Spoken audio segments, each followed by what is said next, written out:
Godzilla, Kong, New Empire. How was it? Let's talk about it right now.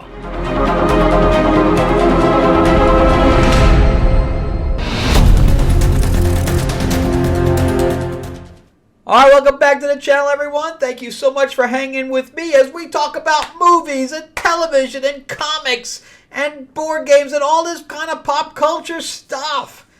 Woohoo!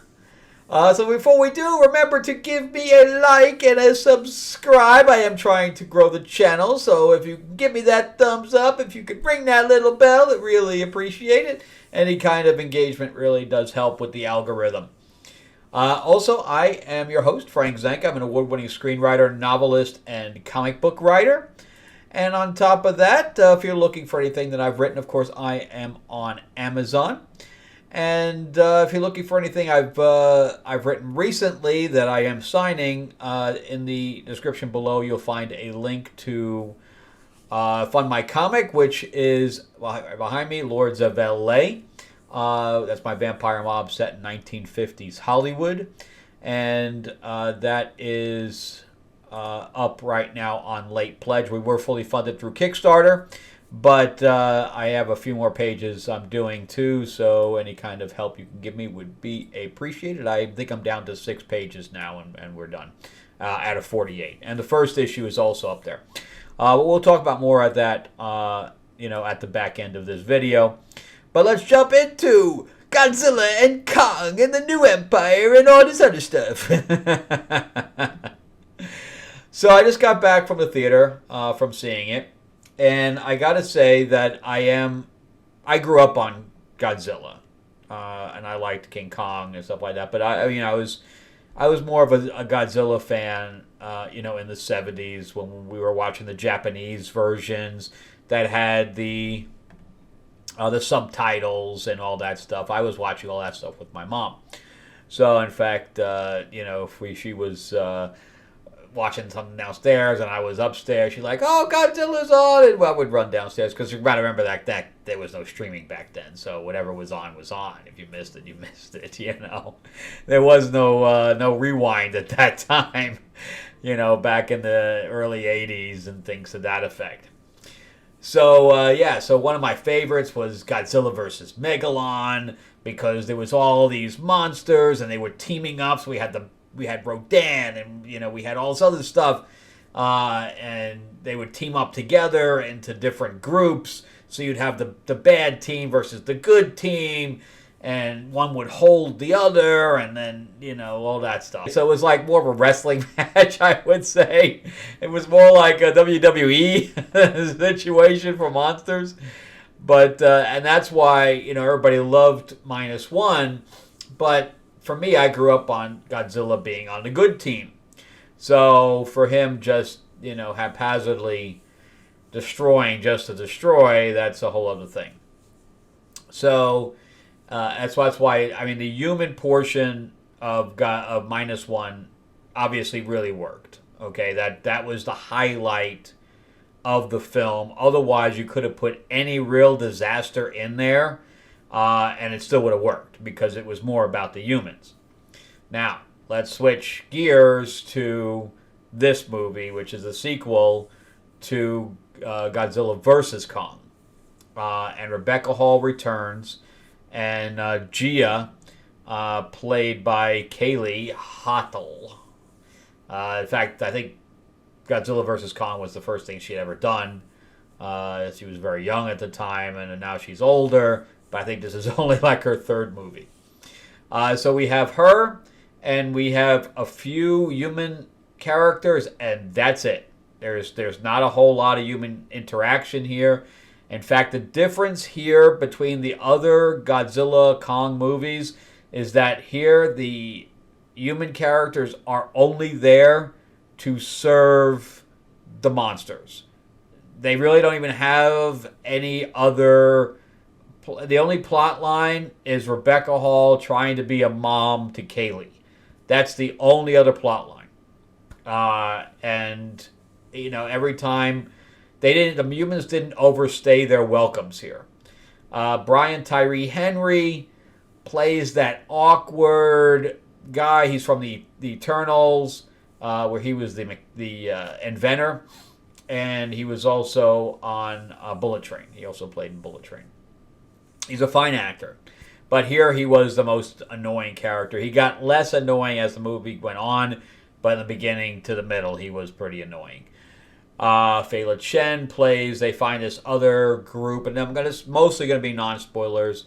I don't think you really can spoil it because you kind of know what you're walking into. But the progression of the story, I'm not going to really talk about. So anyway, Fela Chen, she plays one of the Aoi group because they find basically Gia's one of her tribes into I keep wanting to say Middle Earth.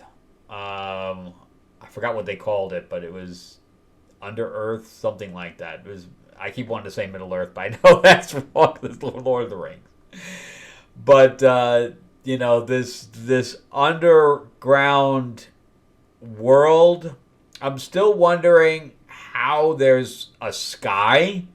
And that part just makes no sense to me. I can even buy the light sources coming from the crystals. I can even buy that. But a sky, I just can't buy that. But all the other stuff, the lore behind all of, I'm just going to call it Middle Earth because I can't remember what it's called. But it's not called Middle Earth. But I wish I remembered what it was called. But anyway, so I like all that lore that there's it's kind of like what the Savage Land is for Marvel, except it's underground, which makes a lot more sense. That all this stuff would be, in a different plane of the core, or something like that would be hotter and stuff to that effect. In fact, it would be, and they don't address that at all. That it's like really hot. But Rebecca Hall is always good. One of my favorite things that she did was she played Richard Moulton, who created Wonder Woman. It was called Moulton and the Wonder Woman. It was the story of the real creation of the character and how he wrote her and his relationship with both of his wives. I guess. They had like a total menage family where each one of them had kids from him and stuff to that effect, and they all lived together.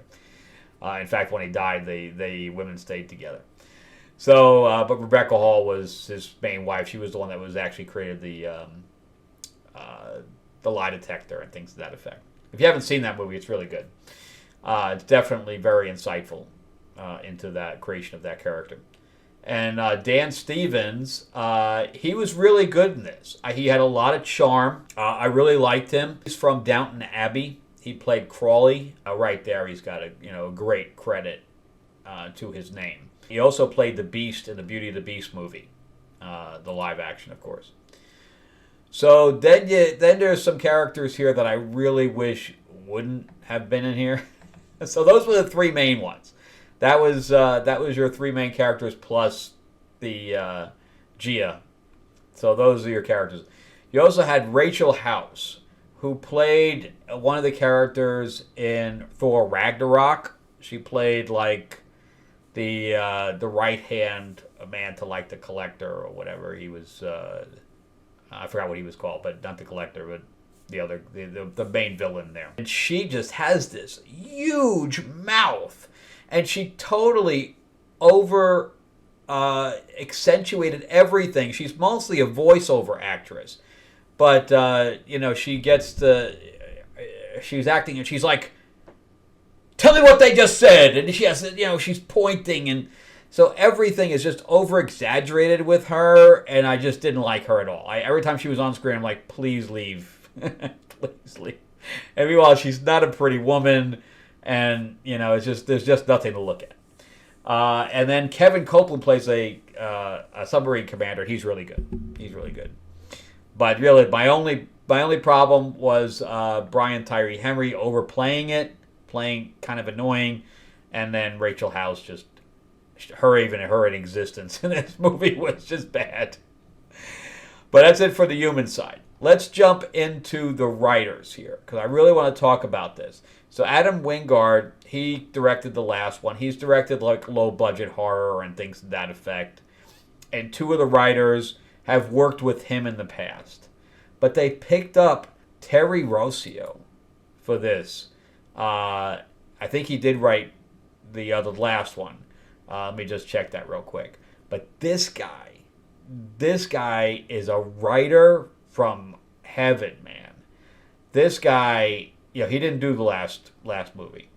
Oh, I want to know. Fuck. I just said that, and he's got one of the worst movies I've ever seen on this. But let me read off some of his credits. Aladdin, Pirates of the Caribbean, Deja Vu, Shrek. I mean, this guy, not only just Pirates of the Caribbean, but like all of them. And not only Shrek, but like all of them. So, he also wrote The Lone Ranger I just saw. No, he didn't write it. Yes, he did. The screenplay is also by story and the screenplay. That's awful. So, he had a miss there. But who knows what notes he got. But yeah, he did, some of the spin-offs like Donkeys Caroling Christmas, that kind of thing. National Treasure, Book of Secrets. I mean, this guy must be rich. Legend of Zorro, man. This guy has major credits. So I have really, he did the original Mask of Zorro and then the second Zorro movie. I like both of those. I mean, this guy, Little Monsters was like one of the first things he ever wrote in 1989. He wrote all of the Aladdin, 86 episodes of Aladdin. I mean, this guy must be rich as hell. But, so, he's a major writer. So, great to bring him on board. Now, again, let me reiterate on this film. So, this film is already critically rotten, okay? And not all the reviews, Tyrone Magnus, I didn't want to get his name wrong, but that's his name. Tyrone Magnus, he and I kind of felt the same way. But all the other ones like Jeremy Johns, everybody hates this though. Snarky J. This was not made for her. But that's the whole thing. If you're going in there to see like a regular movie, this ain't for you. This ain't for you. Because this is literally the 70s. Okay? This is going into that 70s monster on monster action. That's all this is. This is made for those guys that grew up on this stuff. It's made for the kids that are seeing this kind of stuff for the first time and going, wow, that's what this is made for. If you're looking for any kind of substance whatsoever, you're not going to find it in this film. Don't look for it. If you're looking for a plot, forget it. It ain't in here. This is a CGI monster on monster fight fest. That's all this is.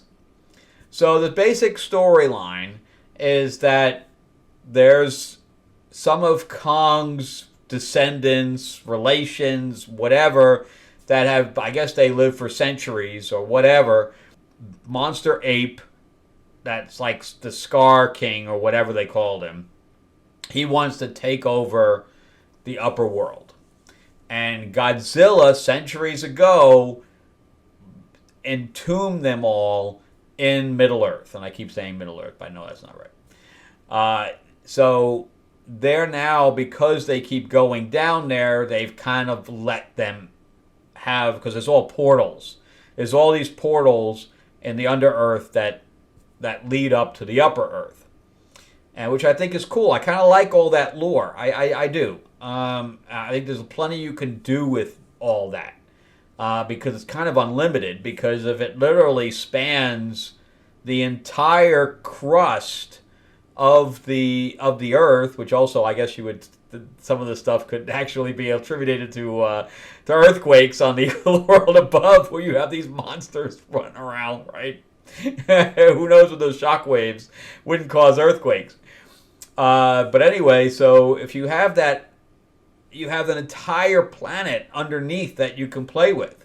I think that's really is a lot that you can play with there. We have Mothra and all this other stuff. So we have a lot of monsters here. We have a new frost monster. So we have a lot of stuff going on, and again, there's some scenes that have no dialogue whatsoever because it's just monster talking to monster or monster indicating. So there's a lot that the CGI guys had to deal with. I don't know who did like the motion capture and stuff to that effect, but the CGI is generally good. It's not like a Marvel CGI thing where you were like, oh my god, that looks fake. At some points, I was forgetting that this was, all CGI. At times, you forget the size factor because they really don't go into, here's a person and here's they put like helicopters in at times, but they didn't slow down any of the movement to show that these things were gargantuan. They didn't do any of that. So they just said, here's these guys, they're fighting, there's no slow-mo, there's no nothing, they're just moving at regular speed and that kind of thing. There is plenty of collateral damage here. Don't even try to think about the amount of people that have been killed with the destruction of monuments, the destruction of buildings that have people in them, the walking on the streets where they're crushing people. It happens all the way through. I mean, they don't even try to even address it. Godzilla's a good guy. I know he just killed like 300 people just by walking down the street, but hey. They even say at one point that all of Rome would have been decimated if it wasn't for Godzilla stepping in and killing a whole bunch of people and destroying some more buildings. I liked it. There is a slow. It slows down when they're going to look around the ruins. I think that part could have been speed up. I think they could have cut that up a little bit more. But that was the only part that I was like, man, it's really slow right now. You got to speed this up. And thankfully, once we were out of that scene, it did speed back up again.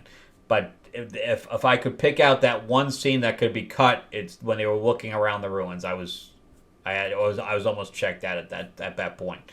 But everything else, like when it gets to the end, they create this villain that even though the villain has 0 words, 0 lines, he never says a word. It's all growling. In my head, I was like, yeah, you got to kill this fucking guy. This guy needs to die. And thankfully we do get that. We get the it's the traditional.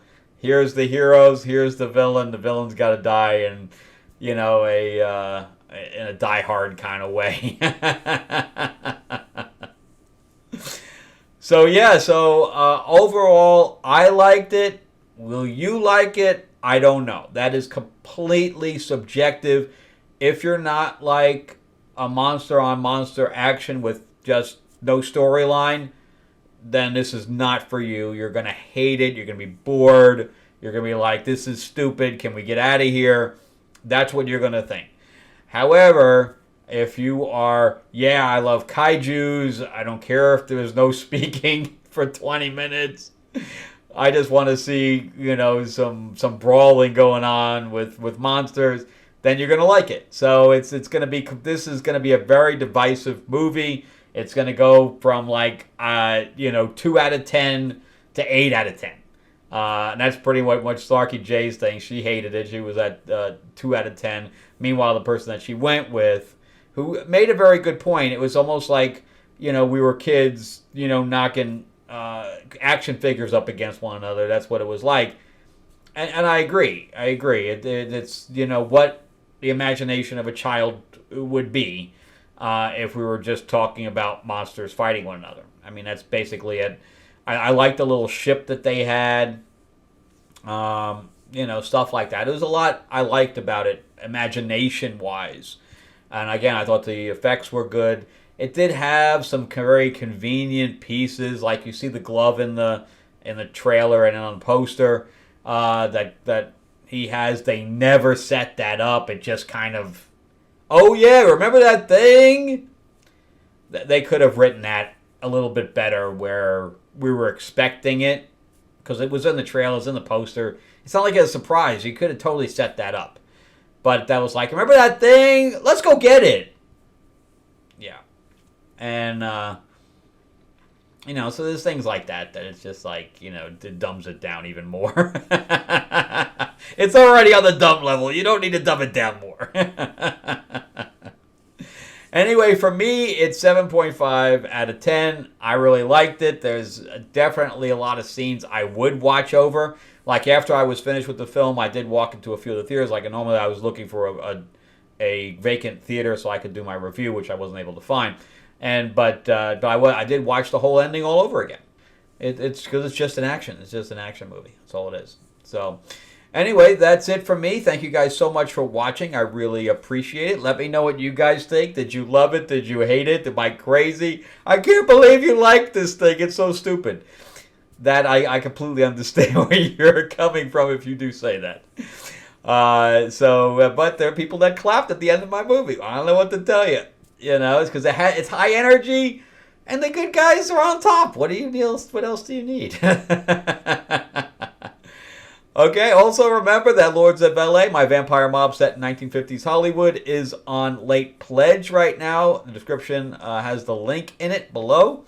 It is my vampire mob set in 1950s Hollywood. It is a mature book, so don't buy it for the kids. It has plenty of blood, sex, and fangs, where Marilyn Monroe makes an appearance, etc. Plus, if you're into card games at all, Mark Spears, who does covers for Vampirella, Power Rangers, Spider-Man, etc., he and I are working on a card game right now. It's about to launch in about a month or so. As soon as I get the samples in from China, that's when I'm going to be launching. So, but I'll let you know when that launches. I'll definitely give links to that. Pretty exciting stuff. It's called Myth Lords. If you see it looking over my shoulder, that's where you see the Riftstorm box. I had to change the name. But anyway, thank you guys so much for watching. Remember to give me a thumbs up, give me the like, give me the subscribe, give me the middle finger, whatever. And if you can subscribe, please do. It is free to ring that bell. Check out some of my other videos as well, and I'll see you guys on the next episode.